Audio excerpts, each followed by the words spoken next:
mí es un gran placer estar en este congreso y quiero agradecerles a los organizadores la invitación para acompañarles en esta tremenda bendición en la que ustedes y yo estamos hablando sobre la iglesia del futuro y el futuro de la iglesia.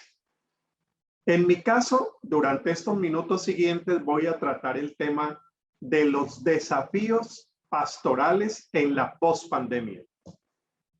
Durante el último año y medio de pandemia, las iglesias hemos sido sorprendidas con todo lo que ha pasado. Una situación muy dolorosa, una situación muy sorprendente y, por cierto, bastante desconcertante. Hay cosas con las cuales nos estamos enfrentando por primera vez que no sabíamos cómo responder a ellas. Por eso pienso que este es el momento del Espíritu, el momento para discernir lo que el Espíritu tiene para decirnos y para discernir lo que el Espíritu puede orientarnos para el futuro de la iglesia. Precisamente para poder pensar en la iglesia del futuro y en el futuro de la iglesia, que tiene que ser un futuro innovador, un futuro renovado, donde podamos servir con nuevas fuerzas, nuevos modelos, nuevas intencionalidades para seguir promoviendo el reino de Dios. En este momento viene a mi mente un texto del Evangelio de Mateo, capítulo 16, versículos 2 y 3. En este texto del Evangelio, Jesús nos invita a discernir, a ver las señales de los tiempos para reconocer lo que el Espíritu nos está diciendo y poder servirle a Él hacia el futuro. Escuchen lo que dice. Al atardecer, ustedes dicen que hará buen tiempo porque el cielo está rojizo, y por la mañana que habrá tempestad porque el cielo está nublado y amenazante. Ustedes saben discernir el aspecto del cielo, pero no las señales de los tiempos. Jesús les advierte a los suyos que saben muy bien discernir las señales meteorológicas, las señales astronómicas, pero que no sabían discernir las señales del Espíritu, que son las señales de los tiempos. Para hablar entonces de la iglesia y de sus desafíos en la pospandemia, es muy importante que nos preguntemos qué dice el Espíritu y qué es lo que necesitamos discernir para que surjamos de esta pandemia con una iglesia nueva, con nuevas fuerzas, nuevas miradas, nuevas formas de contextualizar el Evangelio, y que de esta pandemia aprendamos lo que el Espíritu tiene para decirnos. Hablando de los desafíos pastorales de la iglesia, yo quiero compartirles por lo menos unos 3 desafíos. El desafío ético y social,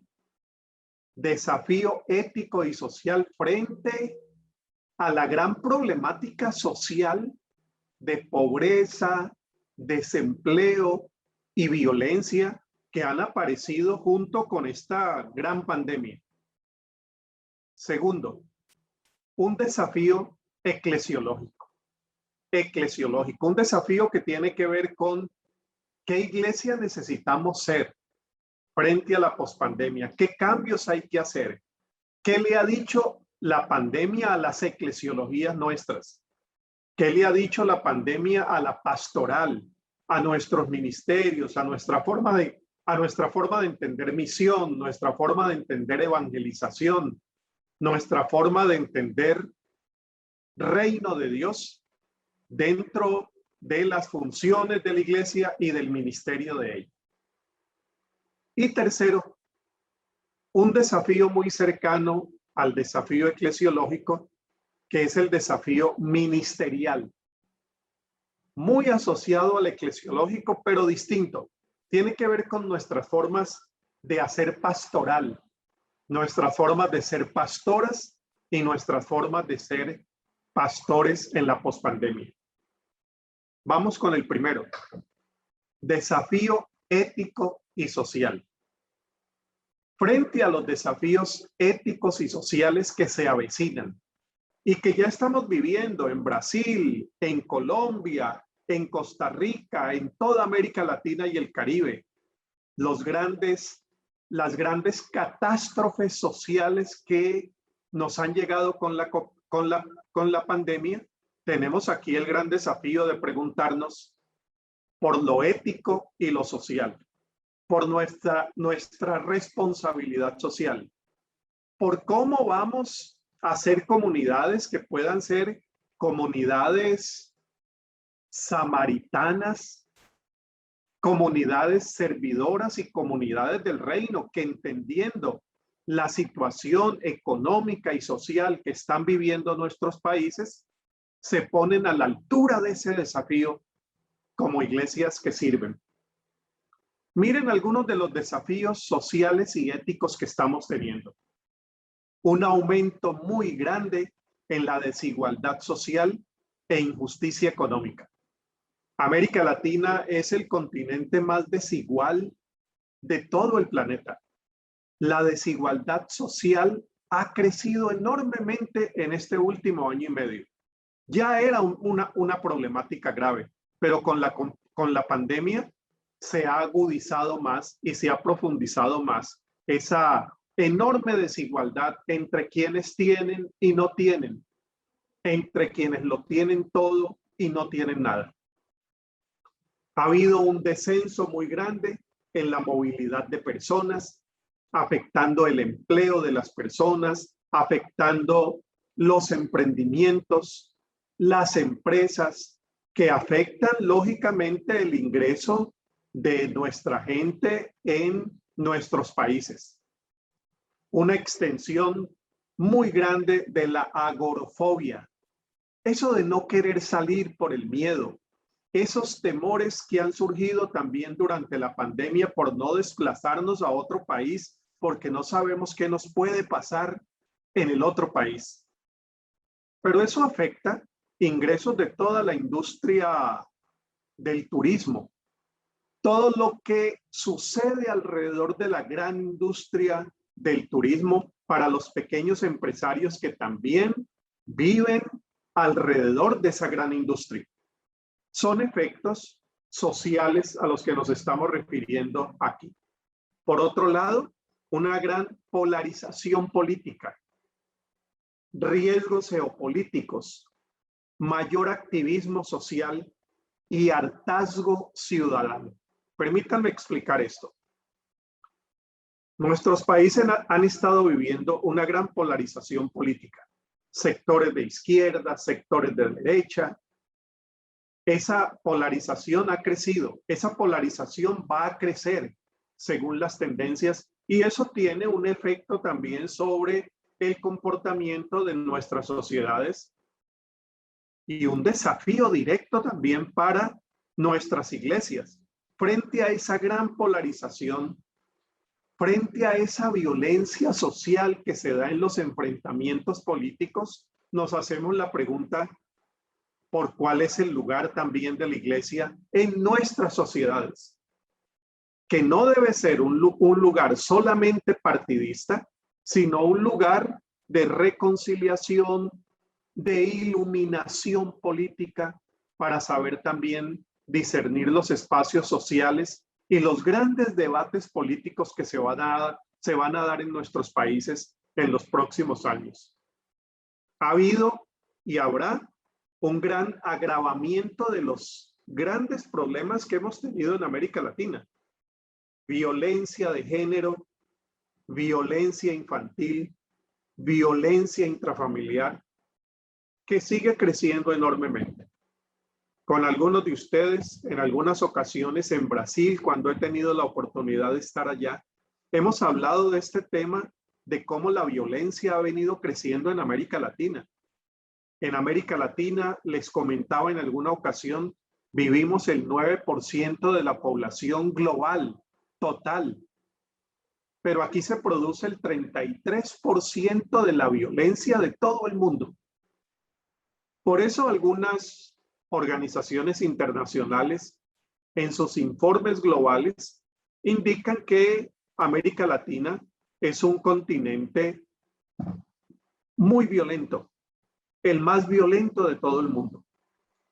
La violencia es tema de misión y la violencia lanza un desafío directo frente a esta iglesia de pospandemia que se enfrentará a esta sociedad aún más agresiva, más violenta, y que de parte de nuestra misión y de parte del reino de Dios se nos hace la pregunta por cuál es el lugar de la iglesia en una sociedad donde los niños, donde las niñas son maltratadas, donde las mujeres son asesinadas, donde los derechos se irrespetan, donde las minorías son tratadas con violencia, y que eso en la pospandemia aumentará mucho más allá de lo que ya tenían registradas las cifras en América Latina. Esto requiere, estas nuevas situaciones, una iglesia y una comunidad samaritana. ¿Recuerdan la parábola del buen samaritano? Frente a estos desafíos, la respuesta de la iglesia es actuar como el Señor enseña en esa parábola del Evangelio de Lucas. El samaritano que se hace responsable por el que sufre. El samaritano que, como iglesia, asume los grandes desafíos sociales, éticos, y dentro de su misión incorpora respuestas que no solamente sean de asistencia social, sino que sean respuestas que también se involucren en las temáticas de la incidencia política de nuestras sociedades, en la búsqueda de políticas públicas que puedan beneficiar sobre todo a las poblaciones más vulnerables, como son las mujeres, las personas afrodescendientes, los niños, las niñas, personas con discapacidad. Una iglesia samaritana que siga el ejemplo de Jesús, que siga el ejemplo de Jesús. Si uno se pregunta cuáles eran las mayores preocupaciones de Jesús, a Jesús le preocupaba el hambre de la gente, la enfermedad de sus contemporáneos, la exclusión social, esos temas que tenían que ver no necesariamente con los grandes debates religiosos, sino con las grandes ausencias de una ética social en la que se tratara y se respondiera al ser humano como ser humano creado por el Señor. El modelo de esta iglesia samaritana no es ni siquiera el samaritano de la parábola, es Jesús, un Jesús que se interesa por estos aspectos. Ustedes han escuchado hablar y ya por muchos años acerca de la misión integral. La misión integral en América Latina tiene aproximadamente 40 o más años. Claro que sí, más de 40 años. Pero ahora en la pospandemia ha llegado el momento más preciso y el momento más precioso para que la iglesia haga una misión integral donde estos aspectos éticos y sociales sean tenidos en cuenta y podamos ser una iglesia que dé testimonio del amor de Dios y del amor eficaz de Dios en medio de las grandes necesidades que están surgiendo y que van a surgir en estos años inmediatos. Por otra parte, hay un segundo desafío que yo les mencionaba desde el inicio, que es el desafío eclesiológico. Noten que ese desafío eclesiológico viene en segundo lugar. Primero está el desafío ético y social que tiene que ver con la sociedad en general, que es donde está el campo de misión. Primero nos preguntamos, ¿qué está pasando? Para después preguntarnos, ¿qué iglesia necesitamos ser? La pregunta primera no es, ¿qué iglesia vamos a hacer? Atención, La pregunta inicial de toda buena eclesiología no es qué tipo de iglesia necesitamos ser. La pregunta fundamental es ¿en qué mundo estamos? ¿Qué necesidades hay en ese mundo? Y a partir de una lectura atenta y un discernimiento por parte del Espíritu de qué situación es la que está pasando en nuestra sociedad, como resultado, nosotros nos preguntamos qué tipo de iglesia necesitamos ser para responder frente a esa necesidad. Por eso, nuestras eclesiologías, sean luteranas, anglicanas, presbiterianas, menonitas, bautistas, católicas, tienen que reformular su manera de entender comunidad de fe y de entender iglesia orientada al reino, pero preguntarse eso en este momento y preguntárselo de nuevo.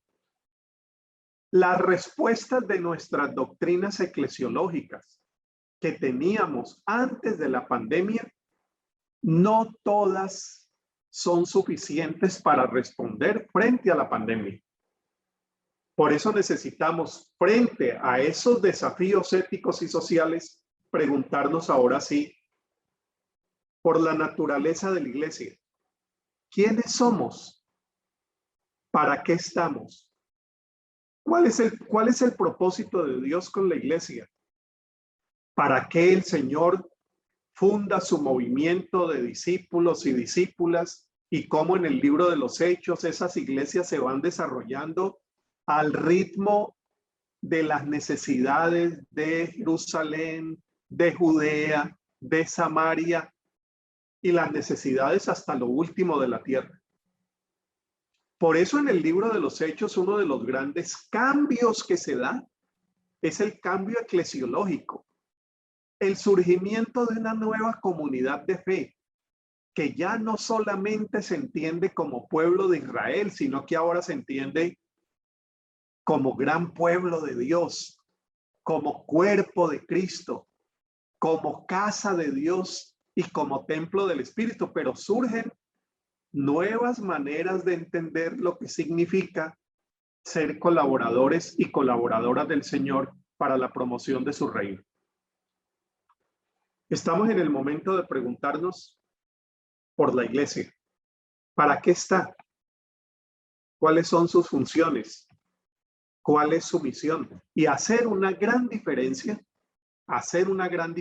entre culto e iglesia. Porque antes de la pandemia enfatizamos mucho el culto, pero no enfatizamos tanto a la iglesia. Teníamos muchas veces cultos sin iglesias.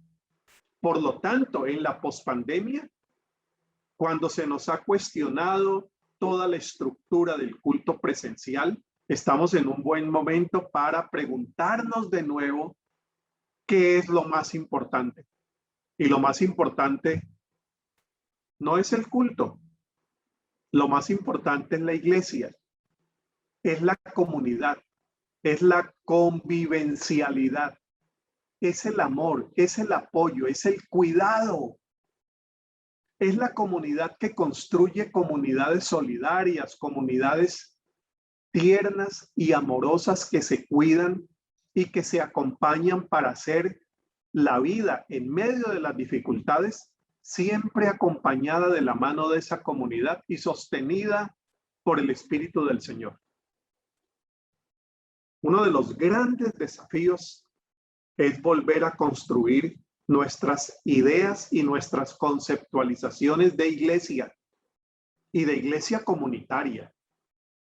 Más allá del culto, con todo lo importante que puede ser el culto, pero que ponga el centro y ponga el énfasis donde el Nuevo Testamento lo pone, que es precisamente en la comunidad. Por otro lado, en esa nueva forma de concebir nuestras eclesiologías, necesitamos identificar cuál es el rol profético de la iglesia. ¿Cómo vamos a discernir la voz de Dios a través de las escrituras y cómo la vamos a discernir a través de nuestras formas de hacer teologías contextuales y pertinentes a la nueva situación de Brasil y de América Latina. ¿A qué me estoy refiriendo? En las nuevas eclesiologías necesitamos recuperar una herencia del siglo XVI que venía particularmente de los anabautistas, pero no solamente de los anabautistas, también de los pietistas alemanes, los puritanistas o el puritanismo inglés, el metodismo que surgió unos cuantos años después, que enseñaban la importancia de una comunidad que se reúne alrededor de la palabra para escuchar de manera comunitaria esa palabra y para ser el pueblo profético del Señor frente a las necesidades que en el siglo XVI, XVII y XVIII estaban viviendo también las sociedades donde convivían estas iglesias. Juan Wesley declara: mi parroquia es el mundo. Es una nueva manera de entender iglesia. Su parroquia no es donde está la parroquia, su parroquia es donde están las necesidades, porque ahí donde están las necesidades, ahí quiere llegar el amor de Dios, y el amor de Dios quiere llegar también, aunque no exclusivamente, a través de la comunidad de fe. Ser una iglesia profética, una iglesia que vuelve a leer los viejos textos de la Escritura, tratando de entender lo que esos textos tienen para decirnos en un contexto que ya no es el mismo de hace 2 años. Un contexto que ha cambiado, un contexto que demanda palabra profética de parte de la iglesia. Para todo esto es sumamente importante el valor de algo que ya dije, el discernimiento comunitario. Cuando hablamos del discernimiento comunitario, es cómo la comunidad de fe comprende cuál es la misión de Dios frente a este mundo que ha cambiado, discierne esa voluntad para hacerla. Y ahí surge entonces una nueva pregunta. Y frente a una comunidad que discierne la palabra de Dios, ¿cuál es el lugar de los pastores y las pastoras? De allí viene entonces nuestro tercer desafío, que es el desafío pastoral. El desafío pastoral. Muchas cosas han cambiado en la forma de ser pastoras y pastores durante este último año y medio. Hay iglesias que han tenido una gran crisis precisamente porque la función tradicional del pastor quedó prácticamente marginada. Un pastor sin púlpito, un pastor sin templo y un pastor sin congregación presencial. Eso cuestionó nuestras formas tradicionales de ser pastores. Un pastor frente a una cámara, un pastor frente a una plataforma, un pastor que no podía asistir a los cultos fúnebres, que no podía acompañar presencialmente a los miembros de la iglesia. Eso trajo unos grandes cambios para la pastoral y sobre todo nos desafió a pensar que la pastoral no debe depender exclusivamente del pastor. Una cosa es la función pastoral y otra la función de la comunidad pastoral. Una es la función de la persona y otra el ministerio de la comunidad. Por eso el desafío es no solamente pensar en el pastor o la pastora, sino pensar en la pastoral que la desarrolla toda la iglesia. En la pandemia, ¿quiénes fueron los pastores y pastoras? Fueron todos los miembros, con una llamada por teléfono, con una oración, con un acompañamiento, con una ayuda. La acción pastoral dejó de ser una acción exclusivamente de los pastores y pastoras para pasar a ser lo que el Nuevo Testamento nos había enseñado siempre. La pastoral pertenece al ministerio de todos. Una vieja lección del Nuevo Testamento que después Martín Lutero recoge en el siglo XVI y la llama el sacerdocio universal de todos los creyentes. donde todos son llamados y todos son incluidos para servir, como personas que consuelan, como personas que ayudan, como personas que acompañan toda la congregación, pero eso requiere un gran cambio en nuestras formas de concebir la pastoral. Los desafíos en la pastoral son muchos, ya los hemos visto.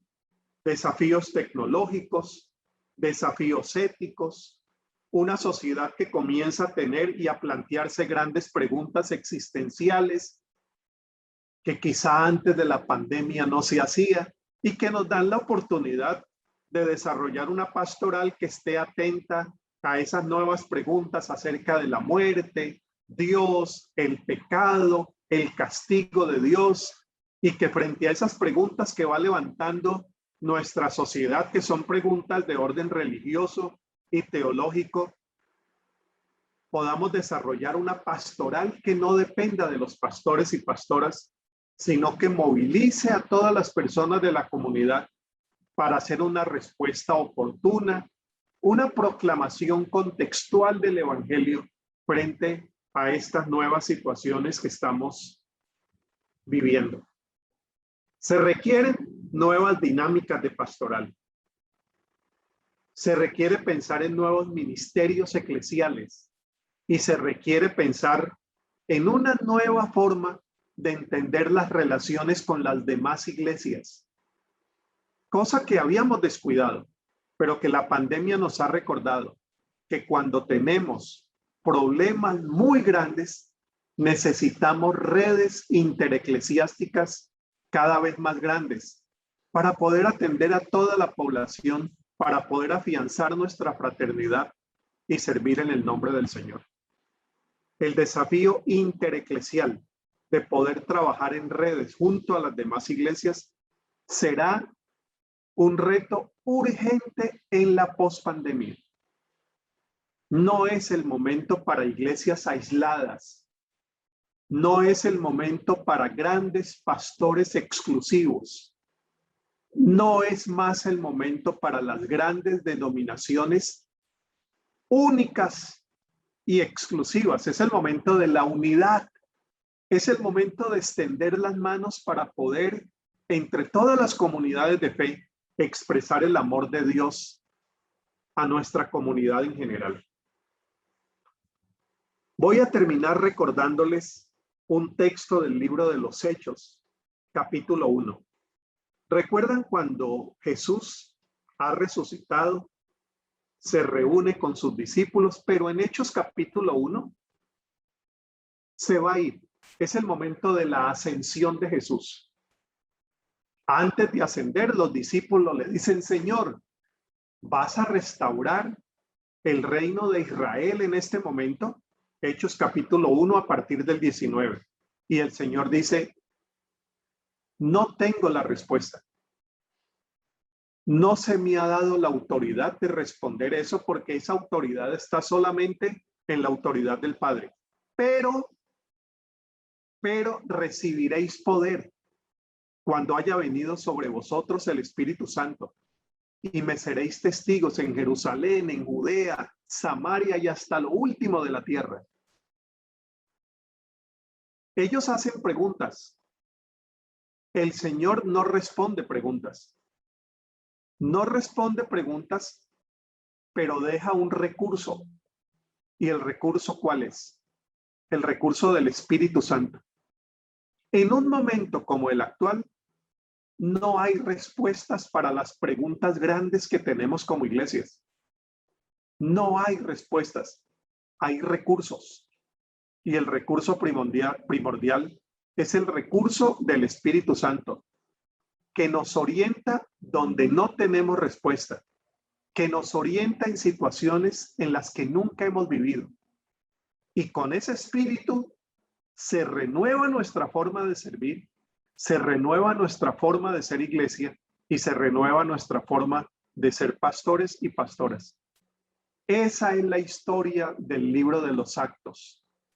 Esa es la historia del libro de los Hechos. Una iglesia que acepta el desafío ético y social. Una iglesia que se conforma con una eclesiología muy novedosa, innovadora, y una iglesia que trabaja una pastoral que no se reduce a la función del pastor, sino que sirve entre toda la comunidad. Hay que estar a la altura. Creo que ese es el gran desafío de las iglesias, estar a la altura de este momento. Y para estar a la altura de este momento, necesitamos mirar hacia las alturas de donde nos viene el auxilio del Espíritu, que fue el mismo auxilio que el Señor les prometió a los discípulos del libro de Actos, de Hechos capítulo 1, cuando tenían respuestas, pero obtuvieron el recurso que también hoy necesitamos para soñar con la iglesia del futuro y el futuro de la iglesia. Que el Señor nos permita estar a la altura de estos desafíos pastorales, podamos estar a la altura del Espíritu y poder responder con los brazos de amor profético del Señor para Brasil y para toda América Latina. Que así sea.